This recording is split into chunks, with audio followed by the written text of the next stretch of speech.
time when the senior leaders of the parties of the ruling coalition are divided on presidential election and the new Home Minister, their parliamentarians have argued among themselves at today's session of the House of Representatives. Good evening, I am Prarambha Dahal. Let's begin with the main stories. Decision to lift the suspension imposed on cricketer Sandeep Lamithane draws severe criticisms. Can members themselves dissatisfied? Legal practitioners term the move insensitive. Speaker of the House hints towards not moving forward with the impeachment motion against former Chief Justice Rana. Challenges the decision of former Speaker. Ruling coalition divided on the issue.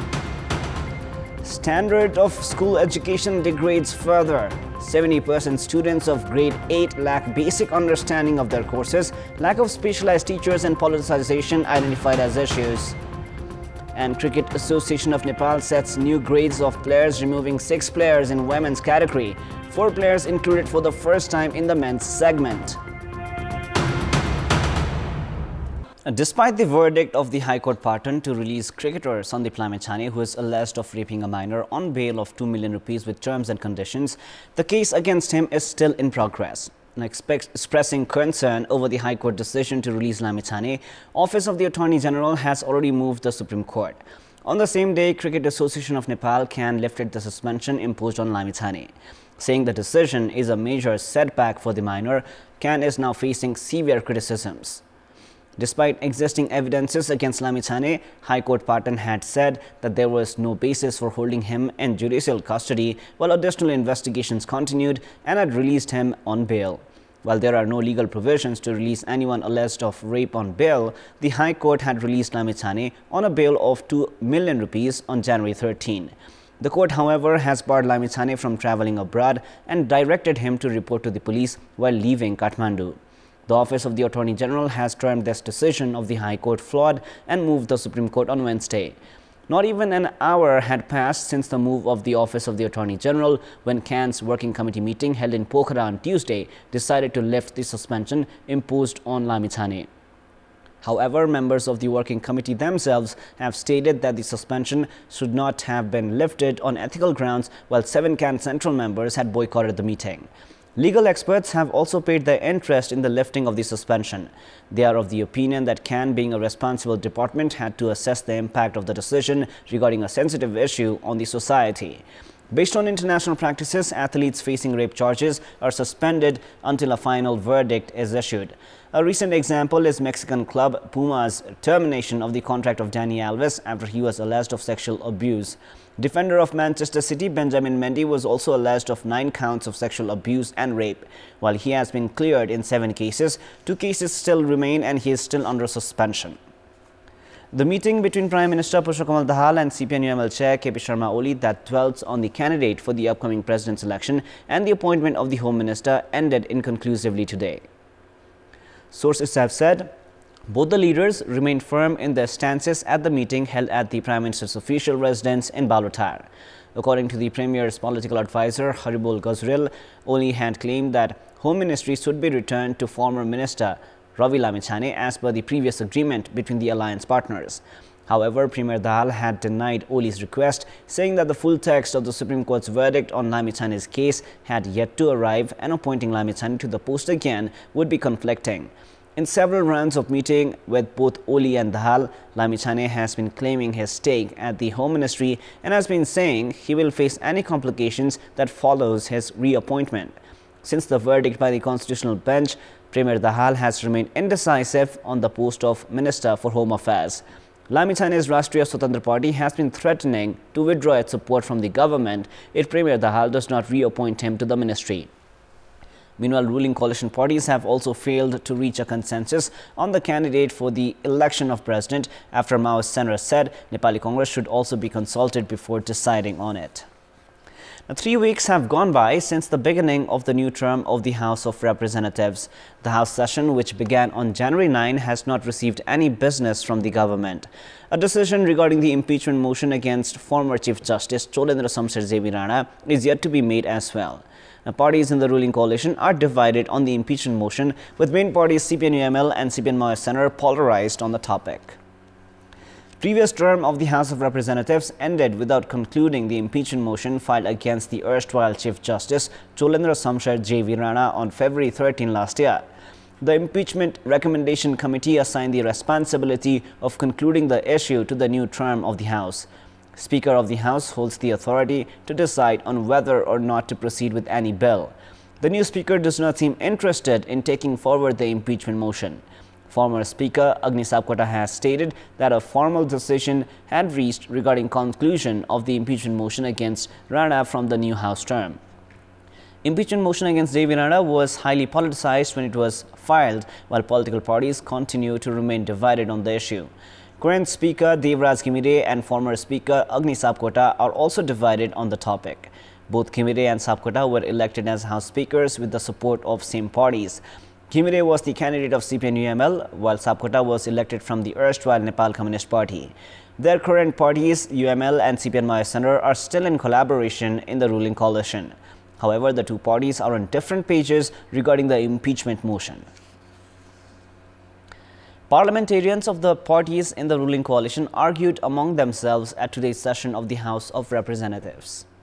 Parliamentarians of ruling parties CPN-UML, CPN Maoist Center and Rashtriya Prajatantra Party argued among themselves on the statement of ministers on topics including federalism, republicanism and secularism. Parliamentarians of CPN-UML and CPN Maoist Center expressed their dissatisfaction on the statements of ministers from Rashtriya Prajatantra Party. UML parliamentarian Raghuji Panta raised questions saying the ministers had aired statements against the sentiments of the Constitution. CPN Maoist Center parliamentarian Shakti Bahadur Bosnet said that members of the Council of Ministers airing statements against the norms and sentiments of the Constitution was not acceptable. Meanwhile, parliamentarian of the Rashtriya Prajatantra Party Dhawal Shamsher Rana made a counter-argument. Saying a Hindu nation and democracy with monarchy was the main agenda of Rashtriya Prajatantra Party, Rana claimed that even the Constitution had not imposed any obstructions on voting or voicing for these demands.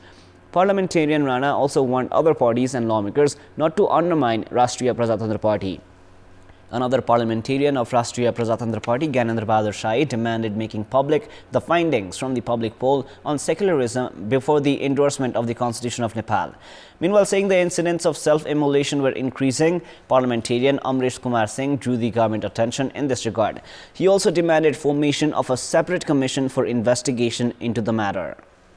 The Italian contractor company CMC has opted for arbitration for the security deposit seized by the Melamchi drinking water project. CMC has taken the issue to the International Arbitration Center in Singapore, urging the authority to help acquire 7 billion rupees from the Melamchi project.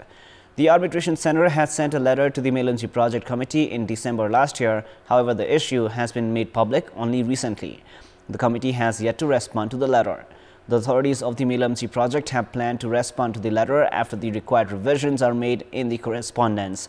Experts say that possibility of fulfillment of the demands made by CMC are negligible, as the Italian company had terminated the contract before the completion of the construction of the project. The company was contracted to construct tunnel and headworks of the Melamchi drinking water project.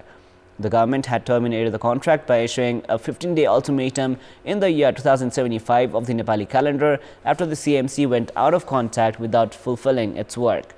The Melamchi later seized the deposit amount of 2 billion rupees. The Melamchi Drinking Water Development Board and CMC had signed an agreement of 7,723,071,342 rupees for the initial construction of the project. The government has decided to reduce its expenses after revenues failed to make up for the current expenditure. The government intends to save 24 billion rupees this time in expenses. However, it has yet to look at the recommendations of the report submitted by the Public Expenditure Review Commission 4 years ago. The commission, formed under the leadership of economist Dilli Raj Khanal, had recommended reducing the number of ministries to 16 from 25, departments to 35 from 57, and had recommended the government to dissolve division offices across the country. Likewise, the commission had suggested to either reduce 40% staff or transfer them to provincial and local levels. However, none of the recommendations have been implemented so far. On Tuesday, the Ministry of Finance decided to hold the budget allocated for travel allowances and allowances for training and seminars of public officials, and also announced of cutting down on capital expenditure, saying the revenue generated could not sustain current expenses. Observers say capital expenditure has been abused at the hands of political forces and has not produced effective results. Likewise, critics add budgets allocated for enhancing skills of public officials have not produced desired change in their performances. In this scenario, there is a call on the government to implement recommendations of the Public Expenditure Review Commission to curb the unnecessary burden on the state coffers. In our Public Voice segment, today we have asked in several provinces what should be done to reduce unnecessary expenses at the government offices. Let us now take a look at what they had to say.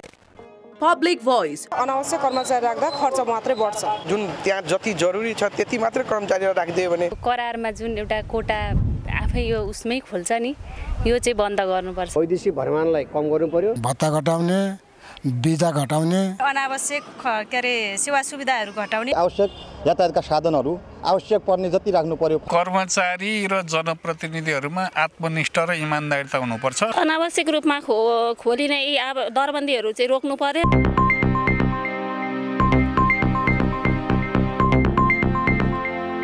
The standard of school level education has been on a declining trend. Based on the report made public by the Education Review Office of the Ministry of Education, 70% students of grade 8 do not have basic understanding of their courses.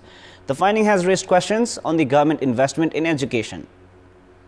The Education Review Office had conducted a study of understanding of courses of 43,500 students of grade 8 of 1,800 schools of all 7 provinces. Based on the report, understanding of mathematics, science, Nepali and English subjects have degraded further. Only 32% students have the proper understanding of mathematics, 38% in science, 59% in Nepali and 52% in English. Back in 2017, the level of understanding of mathematics had stood at 46% and science at 44%. At a time when the donor agencies are increasing their investment in education, students' understanding of mathematics and science has declined further. Students of Madhya Province, Sudar Paschim and Karnali are way behind in terms of their understanding of these courses. The average understanding of courses of students should be 50 to 60%. Minister for Education Shishir Khanal accepts the fact that the current situation is appalling and is a proof of the fact that the government investment in education has not produced expected results. The study has also shown that regular presence of teachers in classrooms leads to better understanding among the students. In addition to that, access of information technology enhances the learnings of the students. Stakeholders are of the opinion that scarcity of specialized teachers and involvement of teachers in political activities have led to the drop in understanding among the students. Quality of education and understanding of students can be enhanced if the local levels assigned with the responsibility of school level educations can ensure commitment from the teachers. Nepal is to take initiatives to revive the South Asian Association for Regional Cooperation, SAARC, which is currently dormant. Addressing a press meet on the eve of the 4-day Sri Lanka visit beginning tomorrow, Minister for Foreign Affairs Bimala Rai Paudel informed of Nepal's initiatives to revive SAARC. Minister Paudel is leaving for Colombo to attend the special program marking the 75th Independence Day of Sri Lanka. She informed that Nepal will hold sideline talks regarding SAARC with her counterparts. SAARC summit has not been held since its last edition of 2014, which was held in Nepal. Nepal is the current chair nation of the NAT. According to the Minister for Foreign Affairs, talks are also to be held regarding economic and education aspects of Sri Lanka and Nepal. Minister Paudel is scheduled to return home on the 5th of February. Meanwhile, South Korean ambassador to Nepal, Chong Suk Park, met with Minister Paudel today. The meeting delved into increasing the number and quality of Nepali workers in South Korea. It is now time for our segment Public Pulse, where you text us with your opinion. Public Pulse. And before we ask today's question, let us take a look at the result from yesterday's poll. Yesterday we had asked, why has corruption not been curbed in Nepal? 52% were for A, lack of actions from the CIAA, 13% were for B, absence of government commitment, and 35% were for C, increasing corrupt mentality. And here is our today's question. What should be done to enhance the quality of school-level education? Your options are A, scientific curriculum, B, improvement in teaching procedure, and C, aware parents and guardians. The voting is on. Type NAWS, select your option A, B or C and send it to 34001 to share your opinion with us. Sports News. Cricket Association of Nepal (CAN) has made public the new classification of cricketers. Former captain Gyanendra Malla has dropped to B grade, while Sharad Veswakar has not made it to the gradings. And despite lifting of the suspension, former captain Sandeep Lamechhane has not been included in the grades as well. The working committee meeting of CAN held in Pokhara has made public the new classification of cricketers for the year 2023. A total of 18 men and 12 women cricketers have been categorized. CAN has reduced 6 players in the women's categories. Arjun Saud, Vivek Yadav, Sagar Dhakal and Kushal Malla have made it to the gradings for the first time, while former captain Gyanendra Malla has been dropped from A to B category. Alongside Sharad, Pawan Saraf, Shav Alam, Bikram Sov and Suzan Vari have also been excluded from the categories. The A grade of men's segment include skipper Rohit Paudel, Sumpal Khami, Karan Kesi, Deependra Singh Airi and Asif Sheikh, while B includes Kushal Vurtel and Arif Sheikh alongside Malla. Meanwhile, the C category includes 10 players alongside Arjun, Vivek, Kushal and Avinash Bora. Players in the A, B and C categories receive monthly salaries of 56,000, 50,000 and 40,000 rupees respectively. In the women's segment, 5 players have been excluded. Dolly Vatta, Roma Thapa, Sarita Magar, Saraswati Chaudhary and Sabnam Rai did not make it. Kajal Shrestha and Karuna Vandari have been dropped from A to B, while Apsari Begum and Jyoti Pandey have been dropped from B to C. The A grade includes skipper Rubina Chetri, Sitarana Magar and Indu Varma. Kajal, Kavita Kuwar and Ashmina Karmacharya are in the B grade, while 6 players including Jyoti are in the C grade. A, B and C graded players in the women's category receive a monthly salary of 21,000, 18,000 and 15,000 rupees respectively. Up next is the weather update.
That is all for the moment. Up next is the news in Nepali. Thank you for staying with us. Goodbye for now.